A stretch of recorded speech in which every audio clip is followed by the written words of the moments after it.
আল্লাহর নবী দাঁড়িয়ে আছেন, সঙ্গে কিছু সাহাবী আছেন। একটা মৌমাছির দল উড়ে উড়ে যাচ্ছে। আল্লাহর নবী মৌমাছিদের দিকে লক্ষ্য করে বললেন, হে মৌমাছির দলেরা দাঁড়িয়ে যাও। সঙ্গে সঙ্গে মৌমাছির দলটা দাঁড়িয়ে গেলেন। যেই দাঁড়িয়ে গেল, আল্লাহ রাসূল বললেন, আমি তোমাদেরকে একটা প্রশ্ন করব, উত্তরটা আমাকে দিয়ে যাও। আল্লাহর নবী বললেন, ওরে মৌমাছির দল, পৃথিবীর জমিনে হাজার রকমের ফুল আর ফল থেকে খাবার সংগ্রহ করো, কোনটা টক, কোনটা মিষ্টি, কোনটা তিতো, কোনটা কষা, তো তোমাদের পেটের ভিতরে মধুটা এত মিষ্টি হয় কিভাবে? সঙ্গে সঙ্গে মৌমাছির দলের ভিতর থেকে একটা মৌমাছির জবানকে আল্লাহ খুলে দিলেন। ওই সময় সঙ্গে সঙ্গে একটা মৌমাছি বলল কি জানেন? আসসালামু আলাইকা ইয়া রাসূলুল্লাহ, আসসালামু আলাইকা ইয়া হাবিবাল্লাহ। আমরা হলাম কর্মী মৌমাছি, আমাদের চাকে রানী মৌমাছি বসে আছেন, তিনি আমাদের আদেশ করেছেন, তোমরা যেখান থেকে মধু সংগ্রহ করবে সেখান থেকে আমার চাকে আসার মাঝখানে রাস্তায় যতটুকু সময় পাবে আখিরি নবীর উপরে দরুদ পড়তে পড়তে আসবে। কি ভাবলেন বাপেরা? বাড়ি থেকে ভাববেন। চলুন এবার আসছি, আমাদের নবীর পরিচয়টা দিয়ে দিই। আমাদের নবী কোন বংশের মানুষ ছিলেন? কুরাইশ কার নাম শুনে নিন। মুহাম্মাদের বাপের নাম আব্দুল্লাহ, আব্দুল্লাহর বাপের নাম আব্দুল মুত্তালিব, আব্দুল মুত্তালিবের বাপের নাম আব্দে মান্নাফ, আব্দে মান্নাফের বাপের নাম হাশেম, হাশেমের বাপের নাম কুসাই, কুসাইয়ের বাপের নাম কিলাব, কিলাবের বাপের নাম মুররা, মুরার বাপের নাম লুবাই, লুবাইয়ের বাপের নাম কাব, কাবের বাপের নাম গালিব, গালিবের বাপের নাম ফিগির, ফিগির থেকে কুরাইশ বংশ এসেছে। বাবা সুবহানাল্লাহ বলতে এতই কষ্ট আপনাদের? যদি কষ্ট হয় আর বলবো না সুবহানাল্লাহ বলতে, চিন্তার কোনো কারণ নেই। রাসূলুল্লাহর পরিচয় পাচ্ছেন আপনি, শুধু তো আমরা পরিচয় না দিয়ে নবী নবী করে চিৎকার করি। চলুন, নবীর বাপের নাম আব্দুল্লাহ, মায়ের নাম আমিনা, দাদার নাম আব্দুল মুত্তালিব, দাদির নামটা কি? নেতিলা বিনতে খব্বাব ব্রাকেটে ফতেমা, কেউ বলেছেন সামিরা। নবীর নানার নাম হলো আব্দুল ওয়াহাব জুগুরি, নবীর নানির নাম হলো বারিরা বা বাররা, নবীর দুধবার নাম হলো হালিমা, নবীর দুধ বাপের নাম হলো হারেস, নবীর দুধ ভাইয়ের নাম আব্দুল্লাহ, নবীর বাপের নাম আব্দুল্লাহ, নবীর দুধ ভাইয়ের নাম আব্দুল্লাহ, দুটো জন এক করে ফেলবেন না। নবীর জন্ম 570 খ্রিস্টাব্দে। ইংরেজি কি মাস ছিল? 29শে আগস্ট। আরবি মাস ছিল রবিউল আউয়াল মাস, 12 তারিখ, মতান্তরে 9 তারিখ, সোমবার শবে সাদেকের সময় আরবের মক্কা নগরী কুরাইশ বংশে নবীর জন্ম। নবীর বাপেরা হলো 10 ভাই, নবীর মায়েরা হলো 19 বোন। নবীর 9টা চাচা, 18টা খালা, 6টা ফুফু, 7টা ছেলে মেয়ে। নবীর 9টা চাচার নাম কি? বড় চাচার নাম হারিস, জুবাইর, মুকাইয়িম, ফাইদাক, জাইদাক, আবু লাগাব, হামজা, আব্বাস, আবু তালেব। নবীর বাপ হলো আব্দুল্লাহ। নবীর 7টা ছেলে মেয়ে, 3টে পুত্র সন্তান, 4টে কন্যা সন্তান। 3টে পুত্র সন্তানের নাম কি? বড় ছেলেটার নাম হলো কাসেম, পরের ছেলেটার নাম হলো তাহের বা তৈয়েব, ছোট ছেলেটার নাম হলো ইব্রাহিম। 4টে কন্যা সন্তানের নাম কি? বড় মেয়েটার নাম জাইনাব, রুকাইয়া, উম্মে কুলসুম, ছোট মেয়েটার নাম হলো ফাতেমা। এরপরে আসছি, কোরআন নাজিল হলো নবীর উপরে।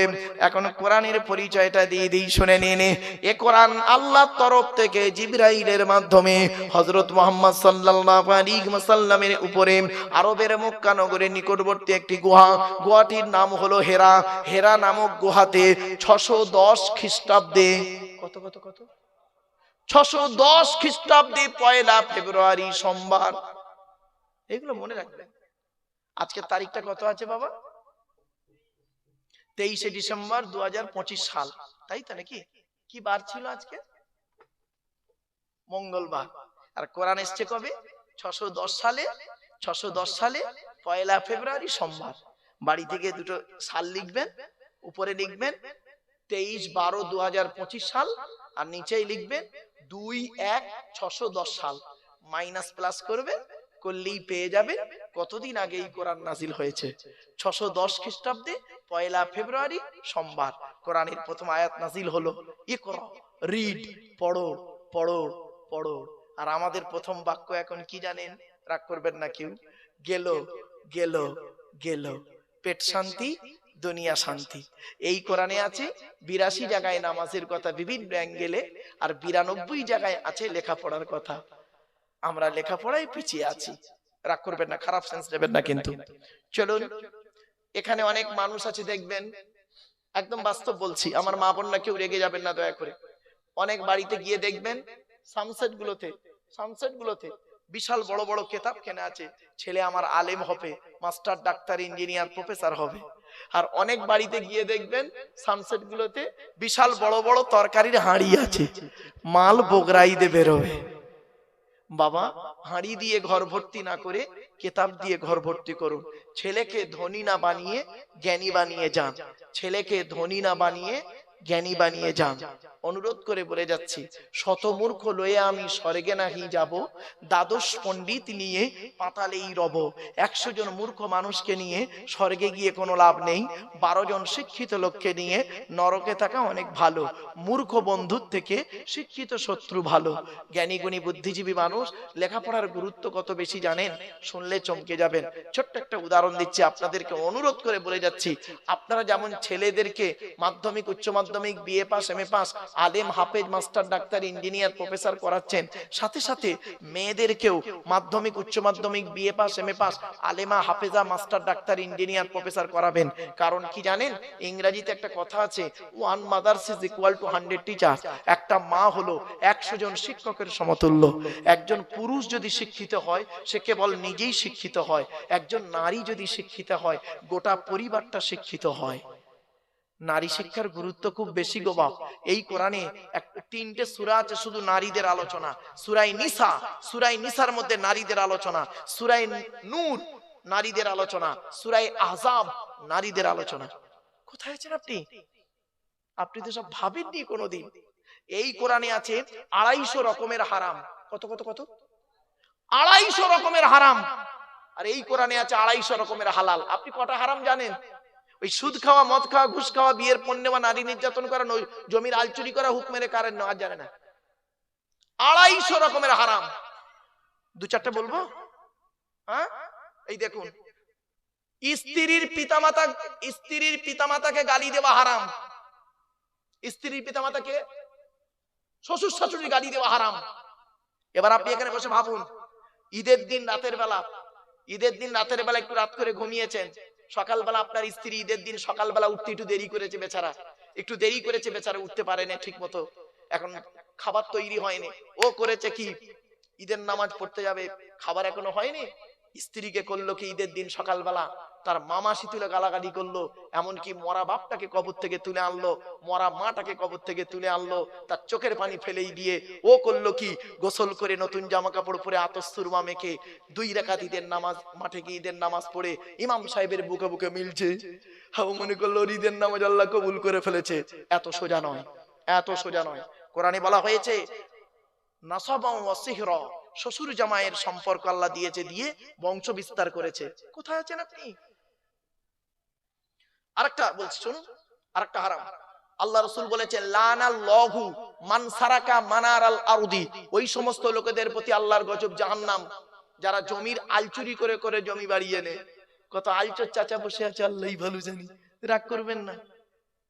আরেকটা হারাম দিচ্ছি, রাগ করবেন না আমাকে। আল্লাহ বলছেন ইন্নাল্লাযীনা ইয়াকুলুনা আমওয়ালাল ইয়াতামা যুলমান ইন্নামা ইয়াকুলুনা ফি বুতুনিহিম নারা ওয়া সায়াসলামুনা সাঈরা।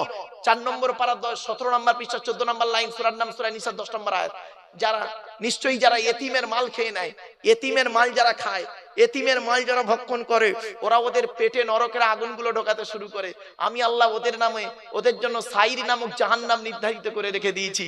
রাগ করবেন না, বাপ মারা গেছে, চাচা বেঁচে আছে, ছোট ছোট ভাইপোদের সম্পত্তি চাচা নিজের নামে রেকর্ড করে বসে আছে, উনি আবার হাজি সাহেব। রাগ করবেন না, যারা ইতিমের মাল খেয়ে নেয় তারা হলে জাহান্নামী। বাবা, কত মাদ্রাসা আছে দেখবেন, কত মসজিদ আছে, কত ব্যক্তি আছে দেখবেন, এতিম বাচ্চাদের নামে চাঁদা তুলে, এতিমদের নামে চাঁদা তুলে নিজের গাড়ি বাড়ি বিল্ডিং করে ফেলেছে। বাবাজি আরো দেখেন হারাম কেমন বেরোচ্ছে টুকটুক টুকটুক করে, রাগ করবেন না, অতি বাস্তব কথা বলে যাচ্ছি। হুকমের কারেন্ট নিয়ে চাচা আমার পাকা চালিয়ে তাহাজ্জুদের নামাজ পড়ছে, চুরি করা কারেন্টে পাকা চালিয়ে তাহাজ্জুদ। বাবা বাবা, হারাম শুনবেন, 250 রকমের হারাম আছে এই কোরআনে, 250 রকমের হালাল আছে এই কোরআনে। আমার বাপেরা, আজকে যে কিতাবের আলোচনা শুনতে বসেছেন, আমি এই জন্যই আপনাদেরকে বলেছিলাম ওয়াজ শোনার লোকের খুব অভাব গো বাপ, আওয়াজ শোনার লোকের অভাব নেই। তাই আমার কপাল খুব ভালো যে আপনারা এখানে কষ্ট করে বসে আছেন। আমার পরবর্তী বক্তা আওলাদে মুজাদ্দিদুজ জামান, তিনি আসবেন, আখরি মোনাজাত করবেন, তার জ্ঞান গর্ব বক্তব্য আপনারা শুনবেন। তাই তার অপেক্ষায় হয়তো আপনারা অনেকে বিক্ষিপ্ত ভাবে এতায় ওতায় ছড়িয়ে ছিটিয়ে আছেন।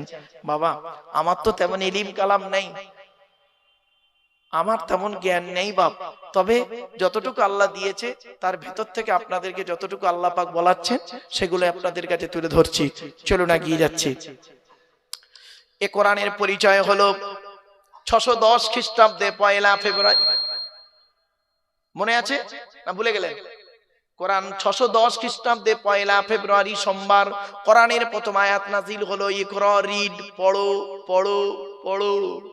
এই কোরআন নাজিল হলো কিভাবে? এর ভেতরে কি আছে?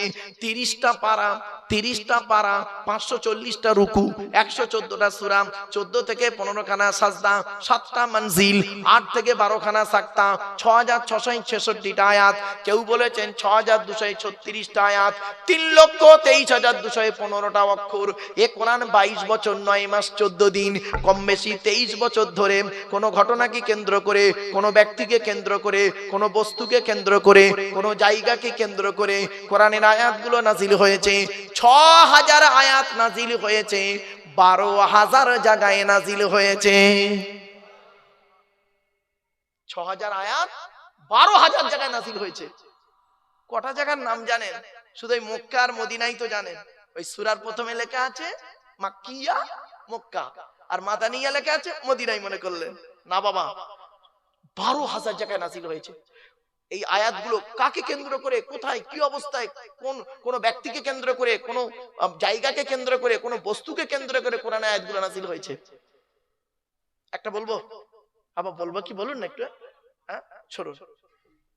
আল্লাহ নবী একদিন বসে আছেন, আল্লাহ নবী মসজিদে নববীতে বসে আছেন, সাহাবীরাও আছে। নবীর ডান দিকে বসতেন হযরত আবু বকর সিদ্দিক রাদিয়াল্লাহু তাআলা আনহু, ডান দিকে বসতেন, আর বাম দিকে বসতেন হযরত উমর ফারুক রাদিয়াল্লাহু তাআলা আনহু, আর সামনে বসতেন হযরত উসমান গনি রাদিয়াল্লাহু তাআলা আনহু, হযরত আলী কাররামাল্লাহু ওয়াজহু রাদিয়াল্লাহু তাআলা আনহু। ঠিক এই চারজন চারদিকে বসতেন। আল্লাহ নবীর ডান দিকে বাঁ দিকে যেজন সাহাবী বসতেন তারা হলেন নবীজির শ্বশুর। কি বললাম বাবা? শ্বশুর। কারণ হযরত আবু বকর সিদ্দিক রাদিয়াল্লাহু তাআলা আনহুর কন্যা আম্মা জান আয়েশাকে নবীজি বিবাহ করেছিলেন। আচ্ছা, নবীর স্ত্রীরা হলো আমাদের কে? আম্মা জান। কে বললাম বাবা? আম্মা জান। এখন প্রমাণ কি? এই কোরআনে আল্লাহ বলেছেন, আমি বলিনি, কোরআন বলছে। দেখুন 21 নম্বর পারা 17 নম্বর পৃষ্ঠা, সূরার নাম সূরা আহজাব।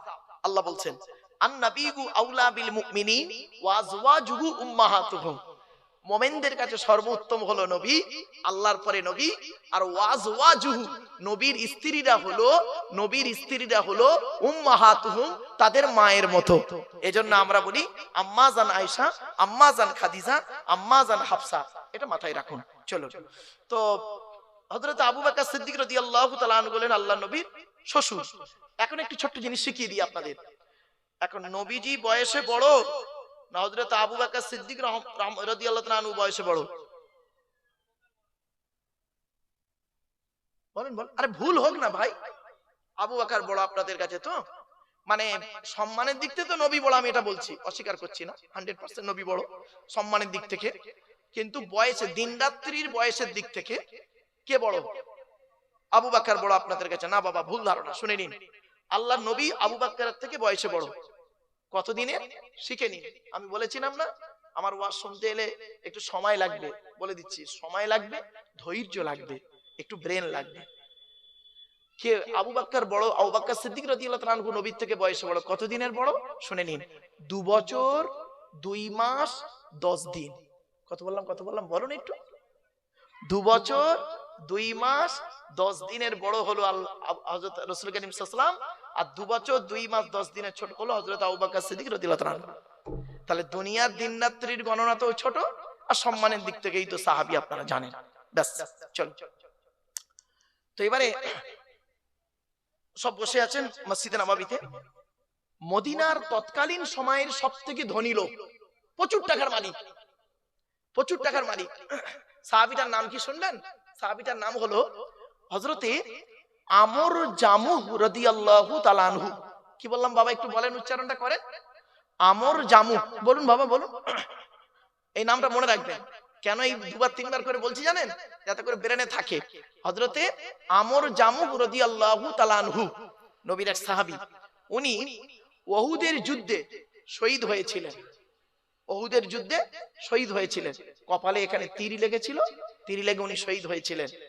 ওনার মাটি দেওয়া হয়ে গেছে। মাটি দেওয়ার শহীদ হওয়ার 35 বছর পরে, কত বছর? 35 বছর পরে ওনার লাশটা যখন তোলা হচ্ছে, দেখা যাচ্ছে সেই টাটকা রক্ত যেমন সেই যেদিন শহীদ হয়েছিলেন সেদিন যেমন টাটকা রক্ত, তাজা রক্ত বেরোচ্ছেন, আজও পর্যন্ত সেই তাজা রক্ত বেরিয়ে যাচ্ছে। জোরে বলো।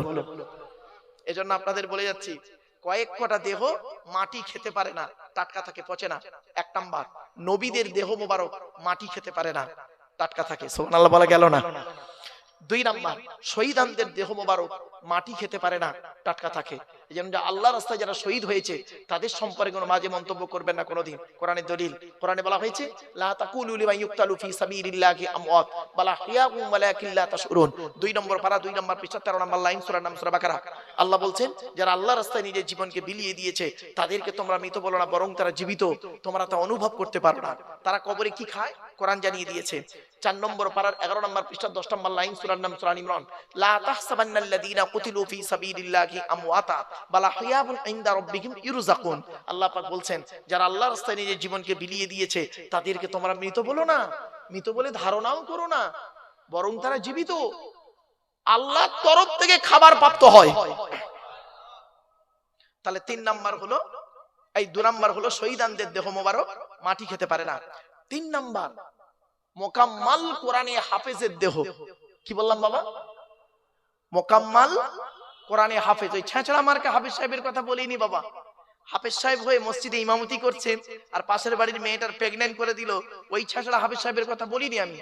মোকাম্মাল কোরআনে হাফেজের দেহ মাটি খেতে পারে না। শুনে রেখে দিন, এই হাফেজ সম্পর্কে প্রশ্ন এলো।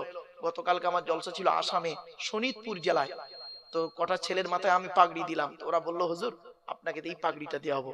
তো আমি পাগড়ি দেওয়ার পরে ওই হাফেজদের সম্পর্কে কোরআন এবং হাদিসের আলোকে কথাগুলো বলেছিলাম, কয়েক কটা কথা। তো 2-1টা কথা আপনাদের বলবো বাবা, হ্যাঁ শুনে নিন। রাসূল বলেছেন কিয়ামতের মাঠে হাফেজ সাহেবদের মতো শাস্তি কাউকে দেওয়া হবে না, কঠিন শাস্তি হবে ওই হাফেজ সাহেবদেরকে।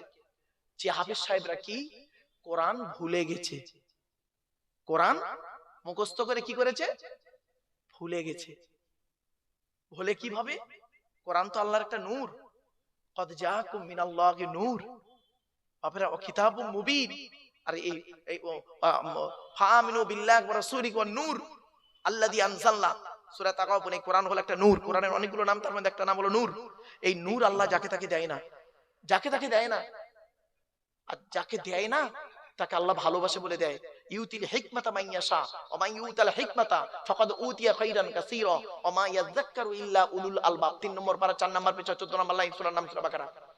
বাপেরা, এই কোরআন যার ভিতরে দেয় আল্লাহ, সে যদি কয়েক কটা কাজ করে আল্লাহ ওই নূরটা অন্তর থেকে কেড়ে নেয়। 1 নাম্বার কি জানেন? কোন হাফেজ সাহেব যদি জেনা করে, কোন হাফেজ সাহেব যদি হারাম খাবার খায়, কোন হাফেজ সাহেব যদি পাপ কাজে লিপ্ত হয়, কোন হাফেজ সাহেব যদি কোরআন তেলাওয়াত করতে ভুলে যায়, বুঝতে পারছেন না ভাষা? যারা হাফেজ আছেন বাবা, প্রত্যেক হাফেজ সাহেব যারা ভালো হাফেজ না, প্রতিদিন কমসে কম 5টা করে পারা তেলাওয়াত করতে হয়। খুব কম করে তেলাওয়াত করতে হবে 5 পারা, আর নইলে 3 পারা তো করতেই হবে। কখন সে ভুলে যাবে তার ঠিক নেই। আর হাফেজদের মর্যাদাটা কেমন শুনবেন, শুনুন। হাফেজদের মর্যাদা কি, কিয়ামতের মাঠে কোরআনের হাফেজদেরকে আল্লাহ বলবেন, জান্নাতের ভিতরে ঢুকিয়ে বলবেন, মুকাম্মাল হাফেজদের ডেকে বলবে, তোমরা এই জান্নাতের সিঁড়িতে ওঠো, প্রথম সিঁড়িতে পা দাও, পা দেবে। তখন আল্লাহ বলবেন, তুমি কোরআন তেলাওয়াত করতে করতে করতে করতে জান্নাতের সিঁড়িগুলো ভাঙো। সুবহানাল্লাহ বলেন। তুমি যে হাফেজ হয়েছিলে, তোমার বাপ কষ্ট করে হাফেজ করেছিল, মা করেছিল মেহনত করে, আজ আমি আল্লাহ করলাম কি, তোমার বাপ আর মায়ের মাথায় নূরের টুপি পরিয়ে দেব। এজন্য মা বোন যারা বক্তব্য শুনছেন, মায়েরা বোনেরা শুনে নিন, পেট থেকে যদি একটা সন্তান হয়, একটা সন্তান যদি পেট থেকে হয়, ওটাকে কোরআনে হাফেজ করাবেন, কোরআনে হাফেজ করাবেন। হাফেজের যে কি গুরুত্ব আপনারা জানেন না। আর হাফেজ করার পরে শুধু এই জরি দর্জি ফুল মেশিনের কাজে দিয়ে শেষ করবেন না। গত পরশুদিন আমার জলসা ছিল হায়দ্রাবাদ, তো হায়দ্রাবাদে অনেক দেখি মানে হাফেজ সাহেব গেছে, ওখানে কি করে, বোরকার কাজ করে, সোনার কাজ, গড়ির কাজ করে। কোরআন তো তারা অনেকেই ভুলে গেছে বাপ, অনেকেই ভুলে গেছে, আবার অনেকেই ইয়াদ রেখেছে। তো আমি এই কথাগুলো ওখানে বলেছিলাম যে শুধু হাফেজ হয়ে কোরআনকে ভুলে যেও না। এজন্য কোরআন আল্লাহর একটা বড় নিয়ামত। এই নিয়ামত যে কি জিনিস, এর আলোচনা যারা শুনবে তারা, তাদের প্রতি আল্লাহর রহমত নাজিল করবে। এবং কোরআন থেকে যে কথা বলে আল্লাহ পাক তাকে ইলম বাড়িয়ে দেয়। জোরে বলুন সুবহানাল্লাহ। আমার বাপেরা, এজন্য কোরআনের আলোচনা শুনুন, লস হবে না। চলো 4 নাম্বার, হাক্কানি আলেমের দেহ। কি বললাম বাবা? হাক্কানি আলেমের দেহ মাটি খেতে পারে না, টাটকা থাকে, পচে না। 5 নাম্বার হলো মুয়াজ্জিনের দেহ। 12 বছর যদি কেউ নিঃস্বার্থভাবে আজান দেয়, ওই দেহ মাটি খেতে পারে না, টাটকা থাকে। জোরে বলো। তাহলে আমরা তো 5টার কেউ হতে পারলাম না, তাহলে আমরা কি বাদ হয়ে যাব? 6 নাম্বার একটা লাইন আছে, বলবো? এই 6 নাম্বারটা অন্তত চেষ্টা করুন। কি? হালাল খানেওয়ালা মানুষের দেহ মাটি খেতে পারে না। কি ভাবলেন? এই জন্য আমি বক্তব্যের শুরুতেই না এই হালাল খাবার কথা বারে বারে বলি। কেন বলি? যারা আলেম ভাই আছেন তারা বুঝতে পারছেন হালাল কি জিনিস। হারামকে বর্জন করুন। সুদ খাওয়া, ঘুষ খাওয়া, বিভিন্ন দিকের হারাম, লটারির টিকিট, জুয়া আর নেশাদ্রব্য জিনিস থেকে দূরে সরে থাকুন। নেশাদ্রব্য জিনিস কুল্লু মুস্কিরিন হারাম, প্রত্যেকটা নেশাদ্রব্য জিনিস হারাম, যেটা মস্তিষ্কের বিকৃতি ঘটায়। বাপেরা, নেশাদ্রব্য জিনিস থেকে সরে আসুন। অনেক নেশাদ্রব্য জিনিস এমন আছে, যেমন মানে কি বলবো, বিড়ি, সিগারেট, মানে তারপর তেরেঙ্গা, গুটকা ফুটকা এইসব খেয়ে তার ব্রেনটাকে এমন করে ফেলেছে, ও গুটকা না খেলে আপনার ওই কি বলবো আর সব কি বেরিয়েছে না, বিমল সিগনেচার এইসব না খেলে ওর ঘুম হয় না। আবার অনেকে এমন আছে দেখবেন, বাথরুমে গিয়ে বিড়ি না খেলে, বিড়ি বা সিগারেট না খেলে ওর বাথরুমই হয় না। খারাপ জিনিস এগুলো। এই নেশাদ্রব্য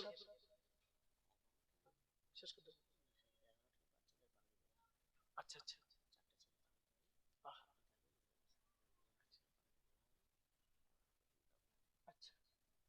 আমার বাপেরা, এই সেই কোরআন বাচ্চারা মুখস্থ করছে। এই কোরআন, এর ভিতরে সব আছে বাপ, সব আছে এর ভিতরে। পাগড়ি দেয়া হবে, বাচ্চারা হাফিজ কোরআন হয়েছে তাদের পাগড়ি দেয়া হবে। আপনারা চলে আসেন বাবা, অনুরোধ করে কেউ যাবেন না, অন্তত বাচ্চাদের পাগড়ি গুলো দেখে যান। তবে এখন আপনার সংখ্যায় লোক কম হলে কি হবে, মনে রাখবেন এখানে যে ক্যামেরাগুলো দাঁড় করানো আছে না, এই ক্যামেরাগুলো আছে, আপনারা কি ভাবছেন ফালতু দাঁড় করানো আছে? এক একটা মোবাইলে কমসে কম 200, 500, 400, 1000 লোক দেখছে 1000 লোক। সামনে শ্রোতাই কটা বলে কিছু মনে করি না। এইগুলো এই যারা দেখছেন না, দূর দূরান্ত থেকে, আমেরিকা, লন্ডন, সারা বিশ্ব থেকে দেখছে। এখন টেকনোলজির যুগ বাপেরা। চলো, তো এই জন্য আপনাদেরকে বলি, কোরআনে হাফেজ করাবেন ছেলেকে। আর হাফেজ ছেলেদের প্রতি আল্লাহ এত রহমত দেয়, হাফেজদের ব্রেন আল্লাহ এত ভালো দেয়, মনে রাখবেন খুব জেহেন শক্তি খুব ভালো। এই জন্য যারা কোরআনে হাফিজ হয় তাদেরকে ভালোবাসবেন। ছোট হুজুর পীর কেবলা রহমাতুল্লাহ আলাইহি, তার মাদ্রাসা থেকে আমি পড়াশোনা করেছি গো বাপ, আর তারই কলিজার টুকরা সন্তান আমার পরই আসছেন। সেই ব্যক্তি ছোট হুজুর পীর কেবলা রহমাতুল্লাহ আলাইহি এত কোরআনকে ভালোবাসতো, এত কোরআনকে ভালোবাসতো, কি করতো জানেন? কোরআন তো তিনি পড়তেন, সঙ্গীদেরকে কোরআন পড়ার কথা বলতেন। আর শুধু তাই নয়, তিনি যত জায়গায় গিয়েছেন, যখনই কোনো সুযোগ পেয়েছেন, যখনই কোনো সুযোগ পেয়েছেন সেখানে একটা হাফিজি মাদ্রাসা করে দিয়েছে। জোরে বলুন, কটা নেবেন? কটা নেবেন? যেখানে গিয়েছেন এত কোরআন পিপাসু ছিলেন তিনি। আল্লাহ রাসূল বলেছেন যে কোরআন থেকে কথা বলে, কোরআনকে ভালোবাসে, তার মানে আল্লাহকে ভালোবাসা। জোরে বলুন সুবহানাল্লাহ। রাসূলকে ভালোবাসা। আরে রাসূলের চরিত্র সম্পর্কে আপনাদের কি আলোচনা করব, শুনে নিন। আল্লাহ রাসূল ইন্তেকাল করলেন। আল্লাহ, যে হাদিসটা বলতে গিয়ে চলে গেলাম গো বাবা। হ্যাঁ, তো হযরতে আবু বকর সিদ্দিক রাদিয়াল্লাহু আনহু ডান দিকে বসে আছে, বাম দিকে হযরত ওমর ফারুক বসে আছেন। এমত অবস্থায় তৎকালীন যুগের সবথেকে বড় ধনী ছিল মদিনায়, লোকটার নাম ছিল আমর জামুহ রাদিয়াল্লাহু তাআলা আনহু। মনে আছে নামটা? উনি আসছেন। তখন হযরত আবু বকর সিদ্দিক রাদিয়াল্লাহু আনহু হুজুরকে বলছেন, ইয়া রাসূলুল্লাহ, এলাকার সবথেকে ধনী লোকটা আসছে, এই দেখুন এলাকার সবথেকে ধনী লোকটা আসছে। নবীজি বললেন, আচ্ছা ওকে আসতে দাও, ওকে আসতে দাও। এলেন, এসে সালাম করলেন, আসসালামু আলাইকুম, সালাম দিলেন, জবাব দিলেন সকলে। নবীজি বললেন, বসো বসো। সাহাবীটি বসলেন। কিছুক্ষণ পরে সাহাবীটি প্রশ্ন করছে, শুনে নিন কি প্রশ্ন। তিনি বলছেন, ইয়া রাসূলুল্লাহ, আল্লাহ আমাকে অনেক অর্থ দিয়েছে, অনেক টাকার মালিক করেছে আল্লাহ। রাসূল বললেন, আলহামদুলিল্লাহ, আল্লাহ যাকে চায় তাকে সম্পদ জ্ঞান দান করেন। তারপরে বলছে, তুমি কি জানতে চাইছো বলো তো? তখন সাহাবীটা বলছেন, ইয়া রাসূলুল্লাহ, আল্লাহ তো আমার অনেক অর্থ দিয়েছে, যদি আপনি একটু বলে দিতেন মরণের আগে টাকা পয়সাগুলো কোথায় ব্যয় করলে আল্লাহ খুশি হতেন, তাহলে আমি মরণের আগে টাকা পয়সাগুলো সেইখানেই ব্যয় করে কবরে যেতাম। আচ্ছা, ওনার এই প্রশ্নটা ভালো না খারাপ? বলুন বলুন। ব্যাস, উনি প্রশ্ন করে চুপ করে বসে আছেন। উনি প্রশ্ন করে বসে আছেন, ওনাকে কেন্দ্র করে আল্লাহ পাক কোরআনের এই আয়াতটা সঙ্গে সঙ্গে জিবরাইলকে দিয়ে নাযিল করে দিলেন। শুনুন, টাকা পয়সা কোথায় ব্যয় করবেন সর্বপ্রথম শুনে নিন। ইয়াসআলুনাকা মাযা ইউনফিকুন কুল মা আনফাকতুম মিন খায়রিন ফালিল ওয়ালিদাইনি ওয়াল আকরাবিন। 2 নম্বর পারার 12 নম্বর পৃষ্ঠা 13 নম্বর লাইন, সূরার নাম সূরা বাকারার মধ্যে আল্লাহ বলে দিলেন, নবী তোমাকে ওরা প্রশ্ন করে টাকা পয়সা কোথায় দান করলে আল্লাহ খুশি হবে, নবী তুমি বলে দাও টাকা পয়সা সর্বপ্রথম তোমরা তোমাদের বুড়ো বুড়ি বাম্মার পিছনে ব্যয় করবে, আল্লাহ খুশি হয়ে যাবে। বাপেরা, বৃদ্ধ পিতামাতার পিছনে পয়সা ব্যয় করুন। আগে ভালো ছেলে হন, পরে ভালো জামাই হবেন। আমরা না ভালো জামাই হতে পেরেছি, ভালো ছেলে হতে পারিনি, ঠিক না বেঠিক? ভালো জামাই হয়েছি, ভালো ছেলে হতে পারিনি। আগে ভালো ছেলে হন, পরে ভালো জামাই হবেন। বাড়ি থেকে ভাববেন কথাগুলো, কত গুরুত্বপূর্ণ কথা। একদিন যেদিন চলে যাব, আপনিও চলে যাবেন, সেদিন বুঝবেন। চলুন এরপরে আসছি। এই আয়াত যখন নাজিল হলো, সাহাবীরা বললেন টাকা পয়সা তো ব্যয় করতে হবে। একজন সাহাবী বললেন, ইয়া রাসূলুল্লাহ, আমি যুদ্ধের ময়দানে গিয়েছিলাম, এসে দেখছি আমার মা মারা গেছে, এখন আমি কি করব বলুন।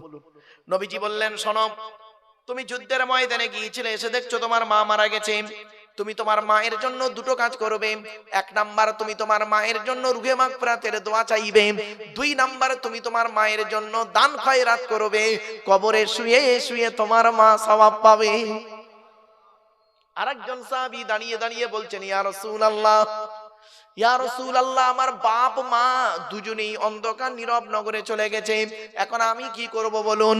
আল্লাহ রাসূল বললেন, মান যারা কবরা আবাওয়াইহি আও আহদিহিমা ফি কুল্লি জুমআতিন গুফিরা লাহু ওয়া কুতিবা লাহু বারাআ। নবী বলেন, জুম্মার দিনে যদি কোনো ছেলে তার বাপ আর মায়ের কবরটা একবার জিয়ারত করে, ওই ছেলের দোয়ার ওসিলায় বাম্মার কবরটাকে আল্লাহ আলোয় আলোকিত করে দেয়। বাপেরা, বাড়ি থেকে ভাববেন। এই জন্য আপনাদেরকে বলেছিলাম ছেলেদেরকে একটু লেখাপড়া শেখান, মাদ্রাসায় পড়ান। মাদ্রাসায় পড়ালে কি হয় জানেন? শুনে রাখবেন, এই ভারতবর্ষের জমিনে একজন আলেমের নাম বলুন তো, যে আলেম সত্যিকারের আলেম, সত্যিকারের যিনি হাক্কানি আলেম, তার বাম্মাকে বৃদ্ধাশ্রমে রেখে এসছে, বলতে পারবেন? পাবেন না, জীবনে পাবেন না। কিন্তু উল্টো দিকে দেখুন, মাস্টার, ডাক্তার, ইঞ্জিনিয়ার, প্রফেসর, বাপের ভাত দেয় না, মার ভাত দেয় না, বাম্মাকে বৃদ্ধাশ্রমে রেখে এসছে। কিন্তু কোন হাক্কানি আলেম তার বাম্মাকে কোনোদিন বৃদ্ধাশ্রমে রাখবে না, কারণ মাদ্রাসায় ও শিক্ষা দেওয়া হয় না। মাদ্রাসায় কি শিক্ষা দেওয়া হয়? পিতামাতার সম্মান করো, ভাই বোনের হক আদায় করো, একে অপরের দায়িত্ব পালন করো, স্ত্রীর হক আদায় করো, আল্লাহর কথা মোতাবেক জীবন যাপন করো, রসুলের সুন্নাহ হাদিস মোতাবেক জীবন যাপন করো। আমার বাপেরা, কথাগুলো বাড়িতে গিয়ে ভাববেন। এতক্ষণ আপনাদেরকে বিভিন্ন দিক নিয়ে বিভিন্ন কথা বললাম। উদ্দেশ্য ছিল কি জানেন? একটাই, ফিরে আসুন। কোরআনের পরিচয় দিতে গিয়ে উদ্দেশ্য রেখেছিলাম একটাই, ফিরে আসুন, ফিরে আসুন। যুবকদেরকে বলি, যুবক বন্ধুরা, আর নয়, সময় হয়ে এসেছে। কখন মৃত্যু আসবে কেউ জানে না। অতএব যুবক যুবতীদের বলছি, ফিরে এসো। আল্লাহ কোরআনে বললেন, ইয়া আইয়ুহাল্লাযীনা আমানু তুবু ইলাল্লাহি তাওবাতান নাসুহা। হে ইমানদার বান্দাগণ, ফিরে আয়, ফিরে আয়, ফিরে আয়। কেমন ফিরে আসবি? আর কোনোদিন ব্যাকে যাব না, কোনোদিন ব্যাকে যাব না। পাপ কাজ থেকে ফিরে আয়। আল্লাহ বলছেন, তোরা পাপ করেছিস আমি জানি তো। আল্লাহ বলছেন, তুই জেনা করেছিস, এই যুবক যুবতী, তুই জেনা করেছিস আমি জানি, মদ খেয়েছিস আমি জানি, তোরা পাপ করেছিস আমি সব জানি। তবে আমি একটা সুযোগ দিচ্ছি, কি? অমাইয়া আমাল সুআন আও ইয়াযলিমি নাফসাম সুম্মা ইয়াস্তাগফিরিল্লাহ ইয়াজিদিল্লাহা গফুরুর রহিমা। 5 নম্বর পারার 15 নম্বর পৃষ্ঠার 7 নম্বর লাইন, সূরার নাম সূরা নিসার মধ্যে আল্লাহ বলে দিলেন, ওয়ামাইয়া আমাল সুআন আও ইয়াযলিম নাফসাম। আল্লাহ কোরআনে জানিয়ে দিলেন, বান্দা যখন পাপ করেছে, তার নিজের নফসের উপরেই জুলুম করেছে, আমি আল্লাহ তার একটা সুযোগ দিয়ে দিলাম। সুম্মা ইস্তাগফিরিল্লাহ, তুই একবার তওবা ইস্তেগফার কর। পাপ করেছিস আমি আল্লাহ জানি, একবার তওবা ইস্তেগফার কর।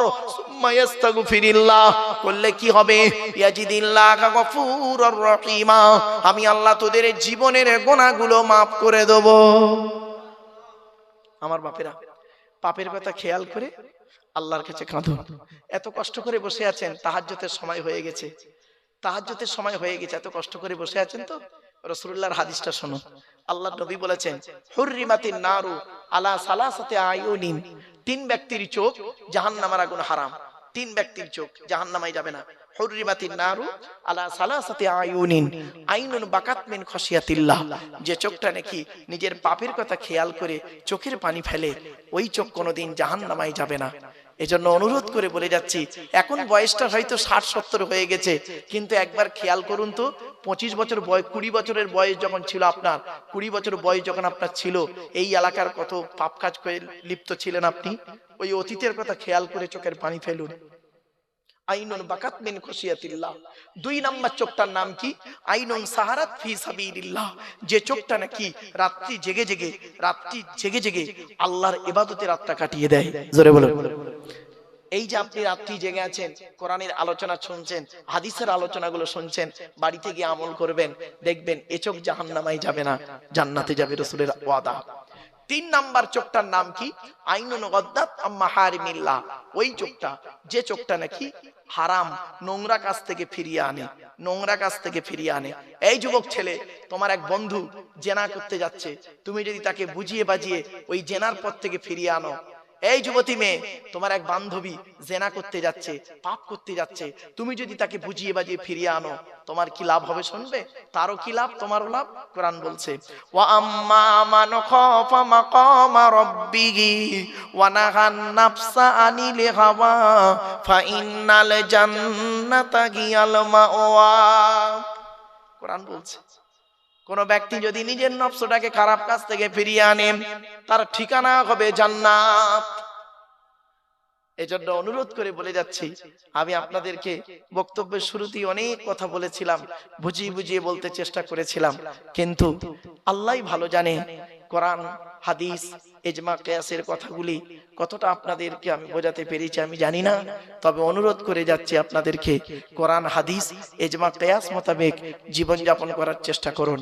আর একটা কথা আপনাদের বলে যাচ্ছি, ছোট হুজুর পীর কেবলা রহমাতুল্লাহ আলাইহির কথা বলবো কি, শুনে নিন। তিনি যেখানেই গেছেন হাফিজি মাদ্রাসা তৈরি করেছেন, যেখানেই গেছেন। কেন? তিনি শিক্ষা পিপাসু ছিলেন, কোরআন পিপাসু মানুষ ছিলেন, যেখানেই গেছেন। এজন্য ভাবতে হয়, আল্লাহ এমন কি ইন্তেকালের আগে সন্তানদেরকে বলে গেলেন, আমি ইন্তেকাল করলে, আমি মারা গেলে আমার, আচ্ছা ছোট একটা কথা বলি, ছোট হুজুর কেবলা রহমাতুল্লাহ আলাইহি ওনার মাজারটা দাদা হুজুর কেবলার মাজারের কাছে না দূরে? কথা বলুন না, একটু বলুন। ফুরফুরে জানেন নাকি? দূরে তো। হ্যাঁ, কেন? বড় হুজুর, মেজ হুজুর, সেজ হুজুর, ন হুজুর সব দাদা হুজুর কেবলার আশপাশে, ওখানেই রয়েছে। আর ছোট হুজুর কেবলা অনেক দূরে চলে গেলেন। শুনে নিন, উনি বলে গেছিলেন, আমি পৃথিবী ছেড়ে চলে গেলে, বাবা সন্তানদের বলেছিলেন, আমি পৃথিবী ছেড়ে চলে গেলে আমার কবরটা অন্য কোনো জায়গায় দিও না, আমার তৈরি করা মাদ্রাসার জানালার ধারে আমার কবরটা দিও, আর জানালা খোলা থাকবে, আমি জুলফিকার আলী কবর থেকে যেন আল্লাহ পাক আমার আত্মাকে কোরআন তেলাওয়াত, বাচ্চাদের কোরআন তেলাওয়াত যেন শোনায়। এই জন্য ওনার মানে যেখানে মাজার হয়েছে পাশেই একদম মাদ্রাসা, সেই মাদ্রাসায় হতভাগা ছাত্র গো বাপ, আপনাদেরকে অনুরোধ করে বলে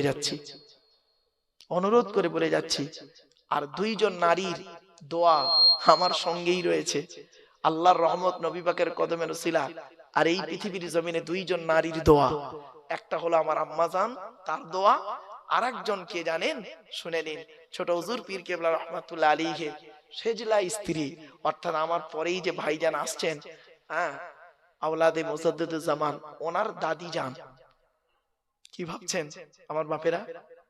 বাড়ি থেকে ভাববেন। এজন্য দোয়া জিনিসটা আলাদা, আর দোয়া ও মুখুল ইবাদা, দোয়া হলো ইবাদতের মগজ, দোয়া হলো ইবাদতের মগজ। এজন্য গ্রামের সমস্ত মানুষের কাছে আমার একান্ত আবেদন নিবেদন, আপনারা দয়া করে মেহেরবানি করে চলে আসেন। আল্লাহর ওলির সন্তান আওলাদে মুজাদ্দিদুজ্জামান ফুরফুরা শরীফ থেকে আসছেন, আপনারা চলে আসেন। যে যেখানে আছেন তাকবীর দেন, নারায়ে তাকবীর, নারায়ে তাকবীর। আওলাদে মুজাদ্দিদুজ্জামান, আওলাদে মুজাদ্দিদুজ্জামান, নারায়ে তাকবীর। আমার বাপেরা সকলে চলে আসেন। এখন পাগড়ি দেয়া হবে, হুজুর কেবলা এসে পাগড়ি দেবেন।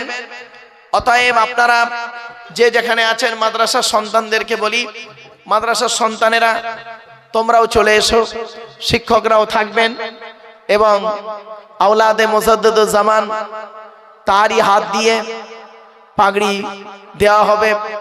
আল্লাহর ওলির সন্তান বাপেরা যে যেখানে আছেন দয়া করে মেহেরবানি করে চলে আসেন। একবার দরুদ শরীফ, আল্লাহুম্মা সাল্লি আলা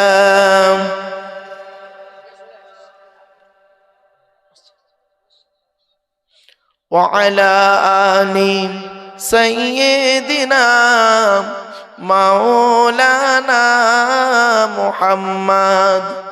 এসো তোমরাই ইসলামে, এসো তোমরাই ইসলামে, হবে যে উজালা, মক্কা মদিনা নবী কামলিওয়ালা। এজন্য অনুরোধ করে বলে যাচ্ছি, বাবা যারা আজকের কোরআনে হাফেজ হচ্ছে, বাবা পাগড়িটা হলো এর সার্টিফিকেট নয়, হাফেজের সার্টিফিকেট হলো তার কোরআন ইয়াদ আছে কি নেই, সার্টিফিকেটটা হলো এইটাই বড় সার্টিফিকেট।